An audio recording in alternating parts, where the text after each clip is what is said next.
Welcome, everybody. I think as all of you know, my name is Johnathan Woodside. Welcome to everyone who's online and everyone who's here. I've been offering some teachings on the 5 spiritual faculties. And so today I'm going to be talking a little bit about the spiritual faculty of concentration. And so the 5 are confidence, energy, mindfulness, concentration, and wisdom. And so like I said, I'll talk about concentration today, and then next time I teach, next month, I'll talk a little bit about wisdom. So, take a breath. Give yourself a chance to arrive. We've got a full house, lots of energy, lots of activity. Everyone kind of excited to be here among friends. More people arriving, I think.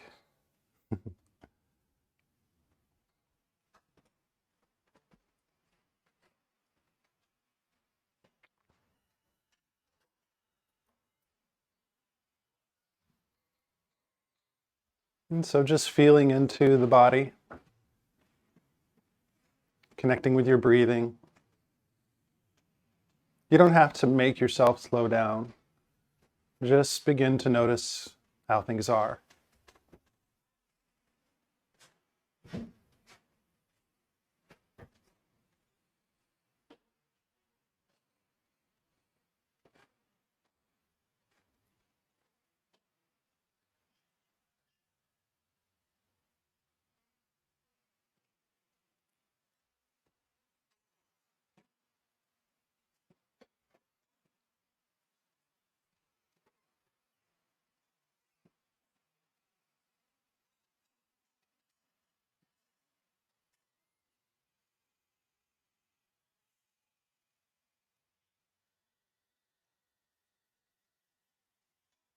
Okay, so everyone's getting settled in.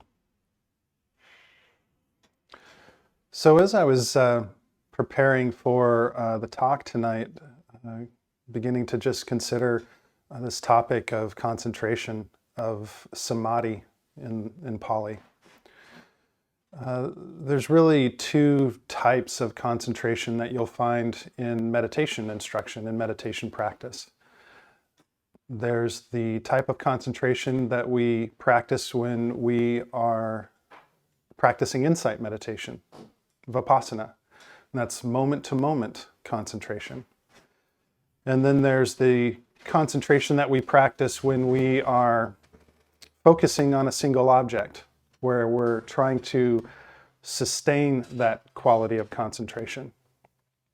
So I brought down some reading that I will share with you, and we'll see how that goes. But just a couple of meditation teachers offering some instruction around those 2 forms of practice. When you come here, you'll generally get some instruction around both. You'll be encouraged to establish some attention and focus on a single object, and then from there to kind of move into that vipassana style of practice where you're simply directing some attention to whatever's most predominantly being known. And so it's interesting to kind of consider concentration. And a question I wanted to pose to you all.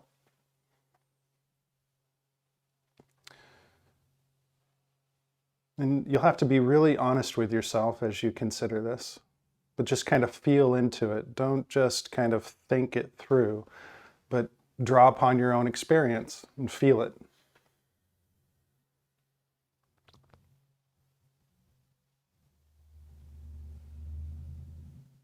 Are you any good at concentrating your attention?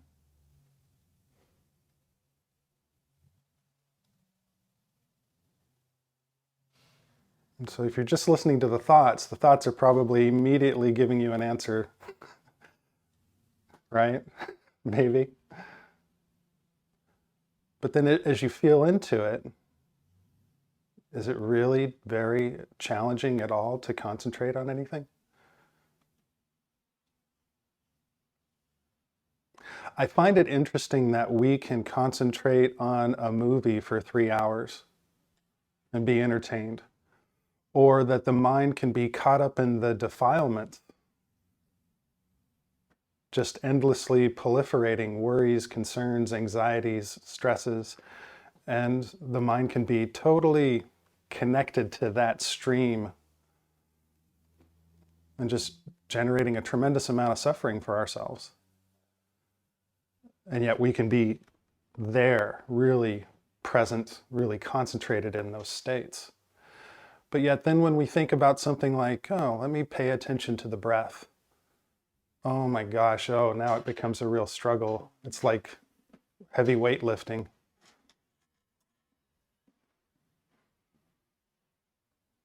So I would like to kind of propose that concentration may not be as challenging or difficult to achieve as you might think. That there's plenty of things that we're able to establish some attention and focus and really find that steadiness of that continuity of the mind to be connected and engaged with whatever is present in our experience.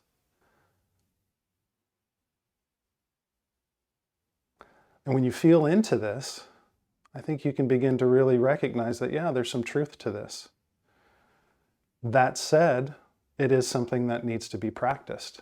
We do need to strengthen, we need to give some attention to strengthening this quality of mind, this spiritual faculty of concentration, of samadhi. And then you might want to consider, well, what form of samadhi do I want to strengthen and practice? What form of samadhi do I want to begin to explore? What is meant by this moment-to-moment concentration? What is meant by this continual concentration? So I'm going to share some readings from other teachers and what they have to say about this. But really just looking at your own experience, don't let your mind go into the old habit of complicating things. This practice is very simple. What's challenging about it is remembering to do it in the first place. And that's what we practice. We're practicing remembering to do it. That's the role that mindfulness plays. One of the many roles that mindfulness plays. Remembering yourself, remembering to be present, aware, clearly knowing, clearly seeing. And when you begin to find the natural way of the mind concentrating, and it's like, again, it's not that you concentrate the mind, it's that the conditions are there that support the arising of concentration. So one thing to consider as you're practicing is recognizing what are the conditions. Are the conditions present? Are you trying to concentrate on something and just really struggling, really forcing yourself into some idea of what you think meditation should look like? That sounds like a lot of suffering. But yet you can still practice in a way where you are inclining the mind, practicing an intention for the mind to become collected. Oftentimes we can easily look at our mind and see how it is fragmented. Our attention can be fragmented. There can be so many different things taking place in the mind. And when we begin to recognize that, we can see how that fragmenting of our attention is not very supportive of our overall well-being. And it's all about balance too, right? We don't want to completely be focused on one thing at a time all the time. One time I came back from retreat, and it was a long retreat. I'd been gone for 3 months. And when I came back, one of the first things I did was I got together with friends. And we were a group of friends coming together. And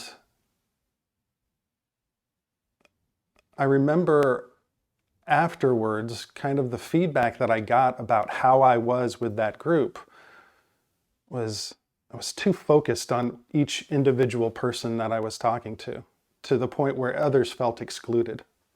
And it's because my mind was already in that place of really being concentrated. I was totally focused on this one person I was talking to, and everyone else kind of felt excluded from the conversation. Like they were just witnessing two people talk, and they weren't part of the conversation. The other thing that I noticed after this feedback was given was the sensitivity of the mind having come out of just being on retreat. It's like that feedback was like, oh, that really, oh, that hurt. Because the mind was so sensitive.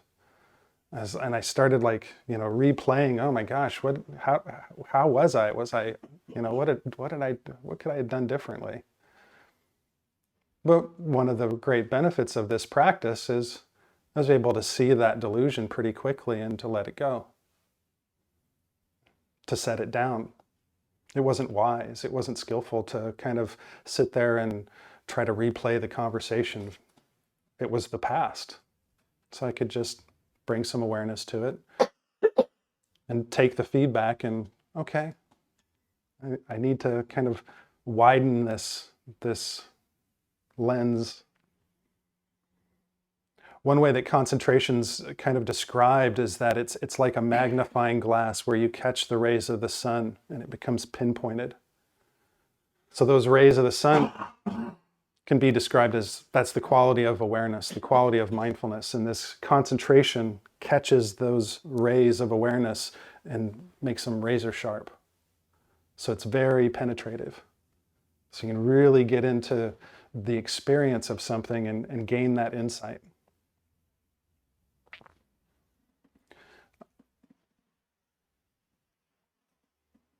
Some teachers, the way they talk about concentration is where it's this sustained concentration, where there is an object and we as the subject place our attention on the object. So there is this connection made, connecting to the object.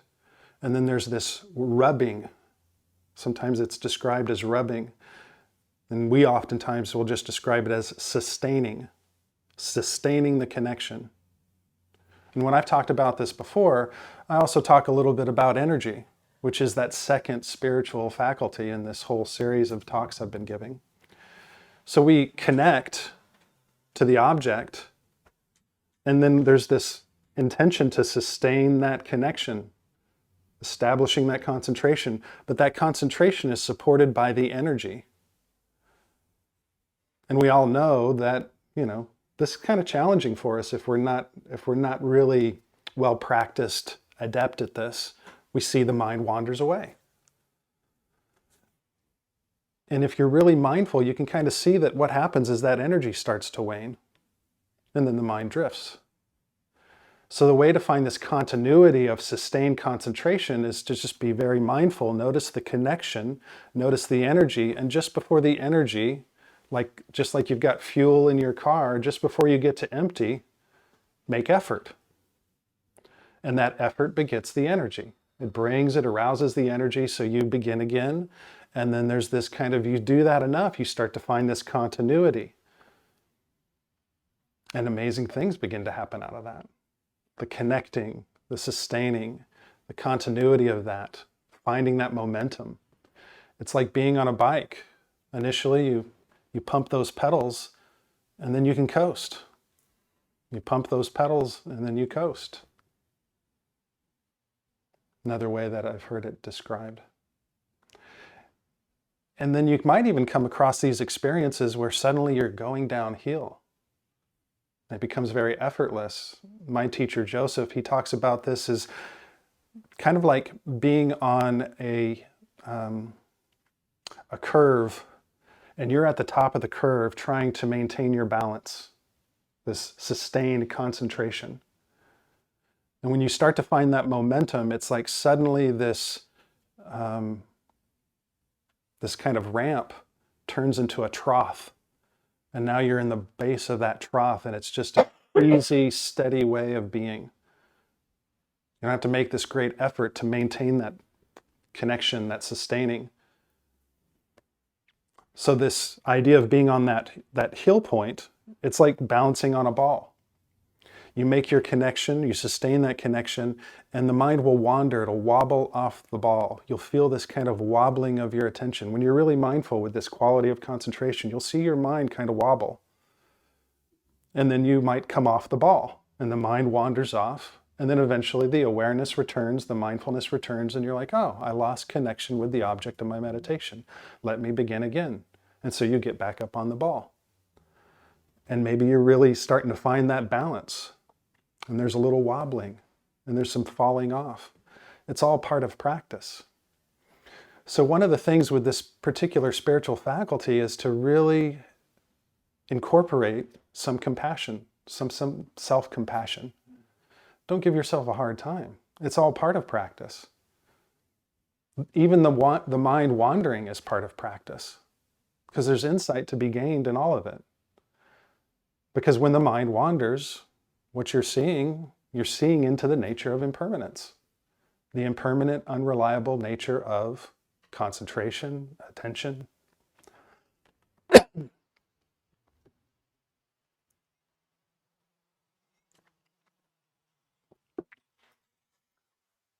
So what's there to be upset about if you can't concentrate? I can't concentrate. What? Huh? Concentration for me it doesn't come easy. It's something that I work at. I'm more of a insight person. Go figure. I'm interested in that insight practice. I've got a very good friend of mine who's very much interested in the concentration practice. He and I will get together for long sits, and he'll sit there and go into these deep states of concentration, and I'll just sit there and practice insight into the changing nature of things. He can't understand how I can sit for so long practicing insight. How do you do that?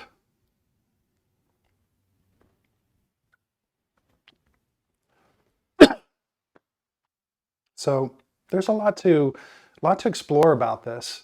And I think a lot of times we can get really confused about it by the instructions that we hear. There are profound states of concentration, deep meditative states of concentration. Sounds pretty cool. Like, oh, wow, this sounds like a secret hidden place that only a few can get to. How do I get there? What good does that do you? That's just a concept, just an idea. Don't let that obscure your direct experience of what concentration is all about. The benefits of concentration is that it's a wholesome state of mind. When you can establish concentration, it acts as a protection for the mind. You become absorbed in an object, secluded in the object, protected from the kilesas, protected from these unwholesome states of mind that bring about suffering. One way I will generally kind of describe this is I just invite any of you to remember a time where you were doing something that you were so concentrated on that you didn't hear that somebody who was speaking to you. Like you're watching your favorite television show and somebody's like, hey, I'm talking to you. And you're like, what? And you were just so concentrated on that television show, you were secluded. The mind was protected from distraction because you were so absorbed in that object. And so the thing about concentration is that it is impermanent, just like everything else. It comes to an end. Insight leads to a liberation, a liberated understanding that frees the mind. But this concentration is still just as important. Not just as important, but very important. It supports that mind waking up. So it's worthy of practicing, worthy of strengthening. But don't mystify it. Don't make it something that it's not. And know that it's profound. There is an amazing quality to the mind becoming concentrated, and it's really interesting to explore. You can experience rapturous states, blissful states of mind as the mind becomes concentrated. And it's just another way of practicing with the changing nature of experience. For many of you, you're relatively new to practice, maybe been practicing just a few years. And so one of the things that you're probably primarily practicing with is unpleasant states. How do I find freedom in relationship to this unpleasant state?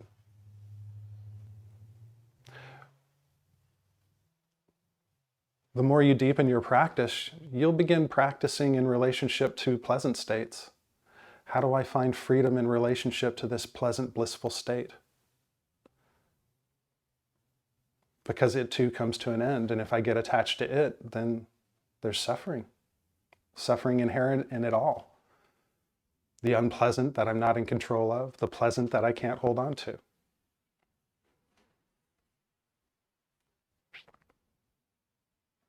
So I'm going to go ahead and read just a little bit, or maybe a lot. I got 3 different authors here that I thought I would read from each one. Sayadaw U Pandita, Shaila Catherine, and Upasaka Key. And last week, Kyle gave a talk, and the week before that, Mark gave his talk. And in all the talks that we're giving here, with Anne's talks that she gives, every time you come, you're probably going to get just a little bit of a different take on things from each of us. Not a different take, but just a different perspective. We're all teaching the Dharma, but we might talk about it with different voices in a way, right? But when you come here, you're getting the same instruction. Pay attention to what's happening. Recognize the natural laws of this reality of ours. Come into harmony with it. Don't create conflict with it. And when we step into that harmonious relationship with reality, when we as nature align with nature, things go well for us. We alleviate suffering. But in our delusion, in our ignorance, we think we're somehow separate. I'm this person watching nature, and it's not doing what I think it should do. And I'm pissed off about it. I object. I am offended. This spiritual faculty of concentration supports the mind seeing clearly. So we're going to begin with Sayadaw U Pandita. And he's going to first kind of more talk about, what I'm going to read here talks more about the moment-to-moment concentration that we exercise in Vipassana practice. And he talks a little bit about this sustained concentration as well. There are 2 types of Samadhi. One is continuous Samadhi, which is the concentration gained while meditating on a single object. This is the type of concentration gained in pure tranquility meditation, where the one requirement is for the mind to stay put on one object to the total exclusion of all other objects. Those who follow the path of continuous concentration are able to experience it, especially when they gain absorption into jhanas. Jhanas it's a Pali word, and it points to these profound states of concentration. Vipassana practice, however, is aimed towards development of wisdom and the compilation of the various stages of insight. Insight, of course, refers to basic intuitive understandings such as the distinction between mind and matter, the intuitive comprehension of their interrelationship by virtue of cause and effect, and the direct perception of the impermanence, unsatisfactoriness, and selflessness of all physical and mental phenomena. These are basic insights, and there are others that one must traverse before attaining the path of fruition consciousness, which have nibbana, or the cessation of all suffering, as their object. In Vipassana practice, the field of awareness of objects is crucially important. The field of Vipassana objects are mental and physical phenomena, those things that are directly perceivable without resorting to the thinking process. In other words, as we practice Vipassana, we observe many different objects with the goal of gaining insight into their nature. Momentary concentration, the second type, is most important in Vipassana practice. Vipassana objects are arising and passing away all the time. The momentary concentration arises in each moment with each object. In spite of its momentary nature, such samadhi can arise from moment to moment without breaks in between. If it does so, momentary concentration shares within continuous concentration the power to tranquilize the mind and keep the kilesas at bay. So even when you're practicing this moment-to-moment concentration, it can still act as a protection for the mind.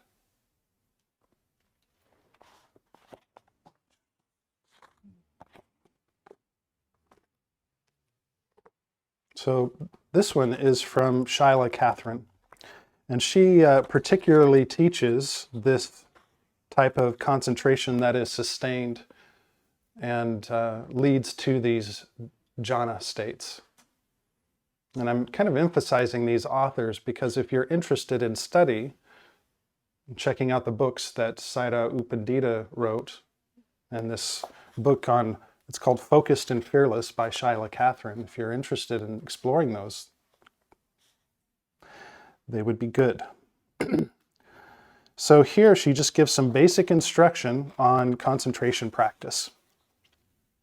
And I'm kind of reading these and emphasizing this so that you can see there's no mystery. There's no secret teaching. What I've been practicing since I was a little kid, staring at the TV and ignoring my parents, that's what we're practicing, only now I'm paying attention to something far more interesting. The breath. The nature of reality. Concentration meditation. For concentration meditation, we establish a very simple task. We choose one object and maintain concentration on that. The method I teach uses the breath as the initial focus for attention. We give ourselves the task of observing the sensations of the breath as it enters and exits the nostrils. Narrowing the focus to a single object discards many of the stray thoughts that occupy and divert precious mental energy. The simple practice of repeatedly bringing attention to the breath and letting it rest there from the basis of this meditation. Here are some basic instructions. And then she goes into some of these instructions that I'll share with you. But here she kind of talks about that quality of energy that supports the concentration.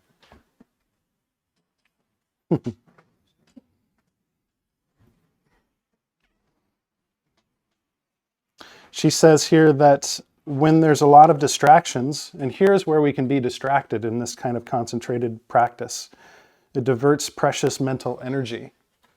And that energy that's what we need in order to sustain that connection to our object. So when you're practicing concentration, you can be distracted. When you're practicing mindfulness, there are no distractions because whatever arises is part of the practice. You can meet it with mindfulness. You can meet it with that moment-to-moment concentration. If you're trying to sustain concentration on a single object and you hear the phone ring, it could disturb that concentration, pull the attention away. So her instruction here is, sit in a comfortable posture. Feel how the body is sitting. Feel the contact with the chair. Gently bring attention to the breath. First, feel the whole breath and how the chest and abdomen expand and contract. Then settle the attention on the sensation of the breath at the very tip of the nostrils. Observe the initial point of contact with the breath. Observe the sensations of breathing without altering or manipulating the breath. I'm going to pause there because most people somehow seem to miss that instruction. When we're meditating, we're not practicing pranayama yogic breathing. We're not purposefully breathing. We're allowing the breath to come and go naturally. Really letting go, not getting involved with the body breathing, but just noticing however the breath is. If you go to a yoga class, though, you're going to get some really specific instruction on breathing in a particular way. Many different exercises around breathing. But with Vipassana practice, it's just to kind of let go of the wheel, let go of the reins, take a step back, and just simply observe. Let the breath come naturally. Attend to the breath as it is now, not as you think a breath should be. Observe the whole breath throughout the duration of inhale, exhale, and pause. Inhale, exhale, and pause. If the attention drifts off into thoughts, bring it gently back to the breath. The mind will probably stray many times. When the mind is lost in thoughts and mindfulness is weak or absent, the conditions are not present to choose alertness. When you wake up to the bare fact that thinking has subsumed the attention, you can redirect your attention to breathing. Without judgment, without judging your capacity to meditate, simply return to the perception of breathing. Attention is not developed by riveting the attention to the breath with superglue or hammering it into the nostrils with nails. Attention becomes unwavering by consistent willingness to gently begin again. And so you've heard this instruction a lot here. Begin again. Mind wanders, begin again. We got a good friend here tonight who I think very skillfully pointed out that instruction to begin again is very compassionate. Don't give yourself a hard time, just begin again.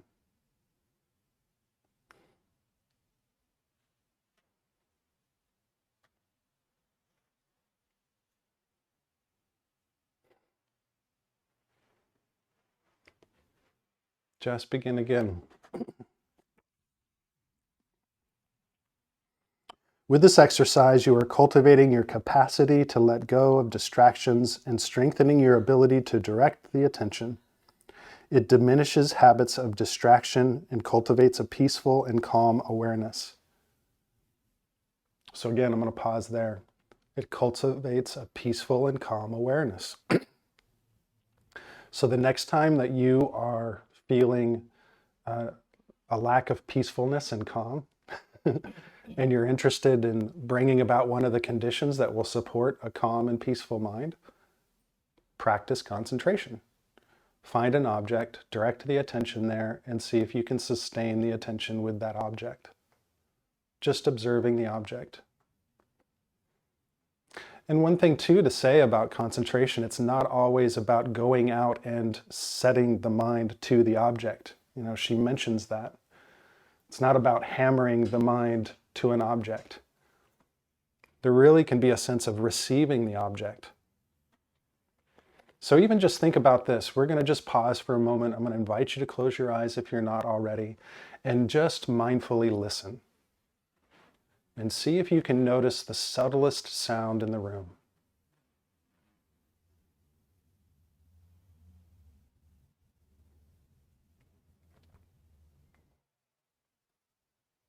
Notice if the mind is leaning out to hear the subtlest sound.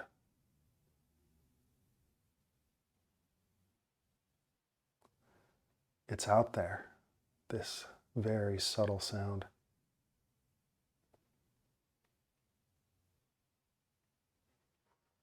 Sometimes the mind has a tendency of going out to find it.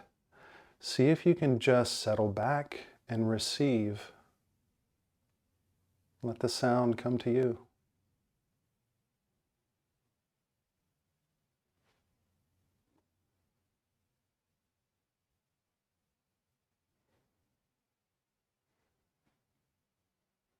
This can be a way of conserving that energy. You're not working so hard. There's not the risk of greed in the mind as you go looking. Just receiving the sounds that arise.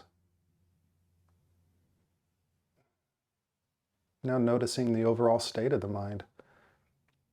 Just in the practice of mindful listening, there can be this sense of the mind becoming collected, concentrated.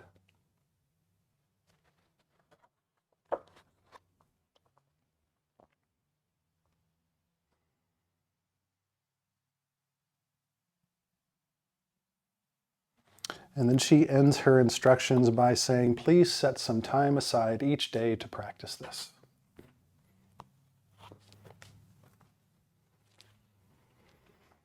And so last, I'm going to just read a little bit that Upasaka Ki says.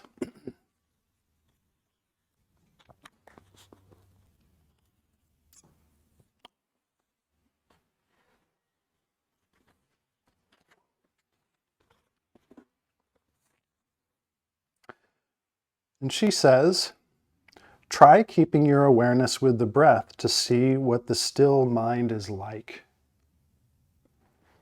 I love Dharma practice. You can take a simple instruction like that and practice with it for months. Try keeping your awareness with the breath to see what the still mind is like. So many of us just practice to see, well, what's the breath like? And the breath is a concept. And then we learn, oh, okay, it's the sensation that's arising and passing away. Okay, let me see what the sensation is like. Oh, this changing nature. Now, what's the mind like? What's the mind's relationship to the breath? It's very simple. All the rules have been laid out. But when you actually try to do it, something resists. It's hard. But when you let your mind think 108 or 1009 things about no matter what, you find it very easy, not hard at all. Try and see if you can engage your mind with the breath in the same way it's been engaging with the defilements. And this was that point that I made earlier. Try engaging with the breath and see what happens. See if you can disperse the defilements with every in and out breath. Why is it that the mind can stay engaged with the defilements all day long and yet go for entire days without knowing how heavy or subtle the breath is at all? So try and be observant. The bright, clear awareness that can stem from staying focused constantly on the mind. Sometimes a strong sensory contact comes along and makes it blur and fade away with no trouble at all. But if you can keep hold of the breath as a reference point, that state of mind becomes more stable and sure, more secure. And that state of mind she's talking about is the concentrated, mindful quality. It has two fences around it, mindfulness coupled with the breath. If there's only one fence, it can easily be broken. And so that fence that she's talking about is really just mindfulness and samadhi. Those two qualities that I said can act as a protection for the mind. So samadhi, the mind becoming secluded, absorbed, it can be like a protection. And then the mind becoming mindful, as I mentioned in the talk that I gave last time, that too can be a protection for the mind. I mentioned how the mind full of awareness, there's no room for the defilements to get in. The mind is full of awareness. It's almost like you see these things on the periphery. You know they're at the gate, but the gates are strong and they don't come in. They don't pull you away. They don't distract you. It's like you can see, oh yep, there's those old habits, but they just don't have that gravitational pull that they used to. When you begin to explore these sort of things in your practice, you won't need convincing to practice. You'll look at your meditation cushion and you'll be like, this is worthy of the noble ones. And you'll take your seat.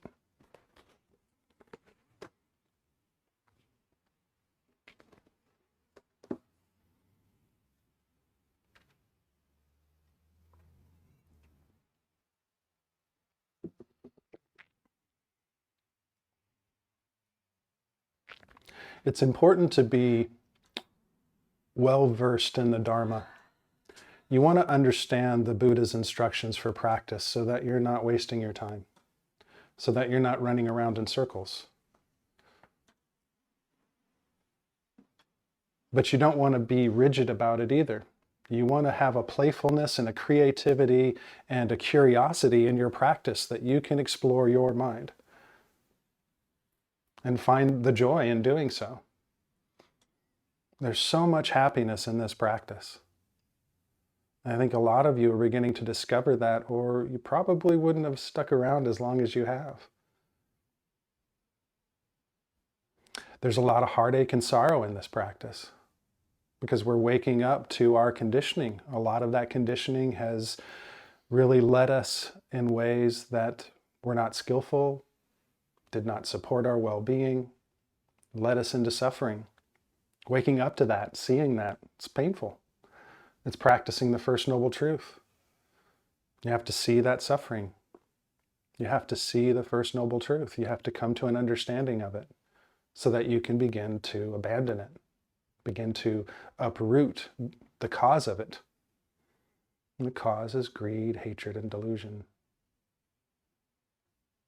We understand greed. It's not just mere wanting.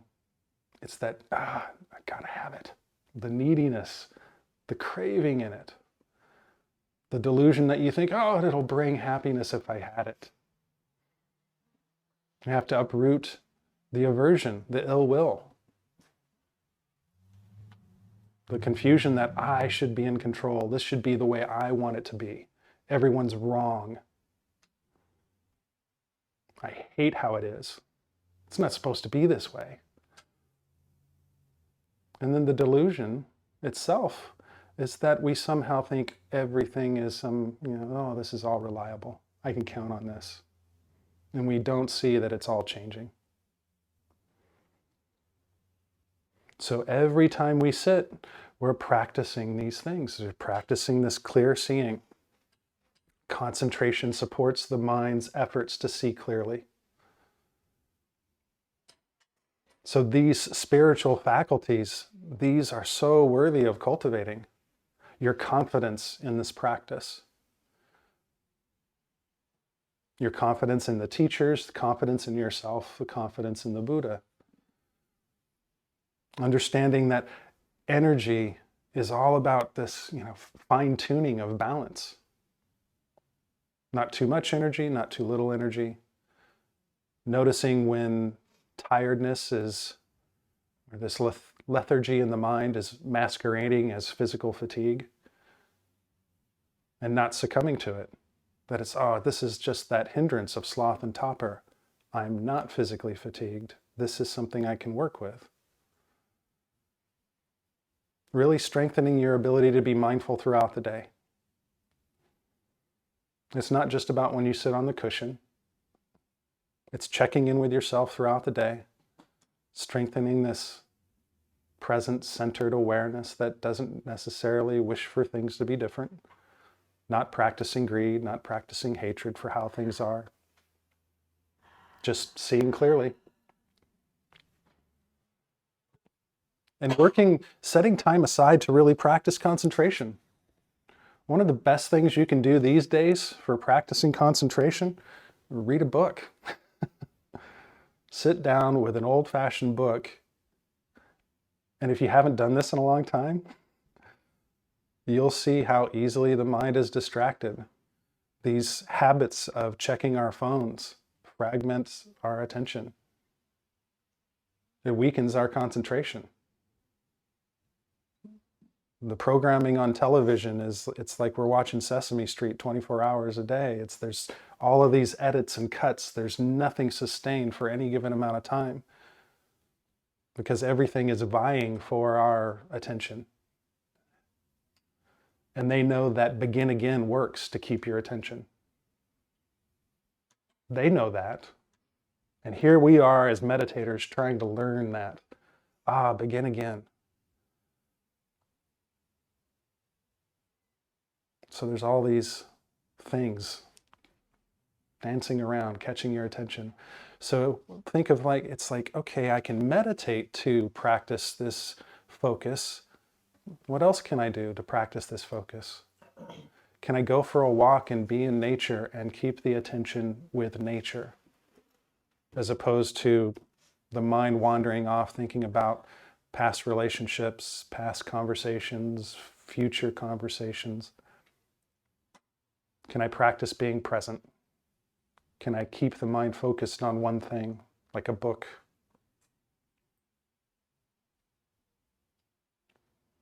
Or like the breath, really being meditative? Can I do the dishes and only do the dishes?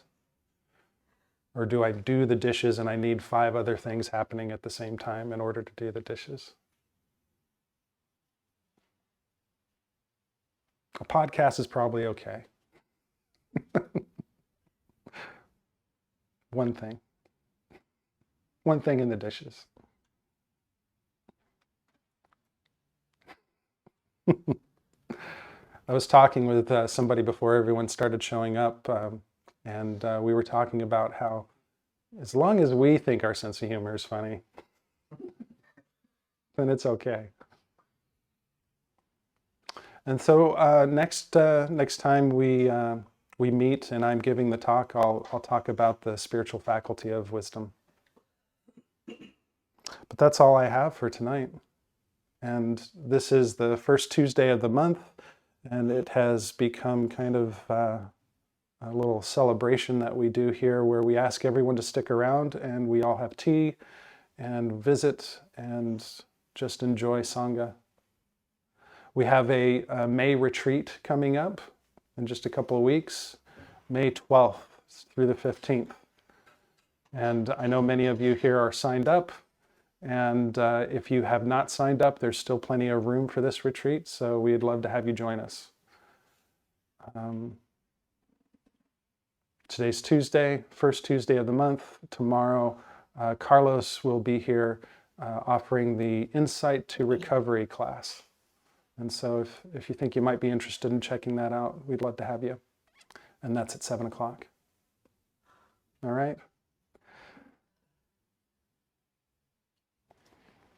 Thank you all so much for being here tonight. May the benefit of this practice be a cause and a condition for our own liberation and the liberation of all beings everywhere.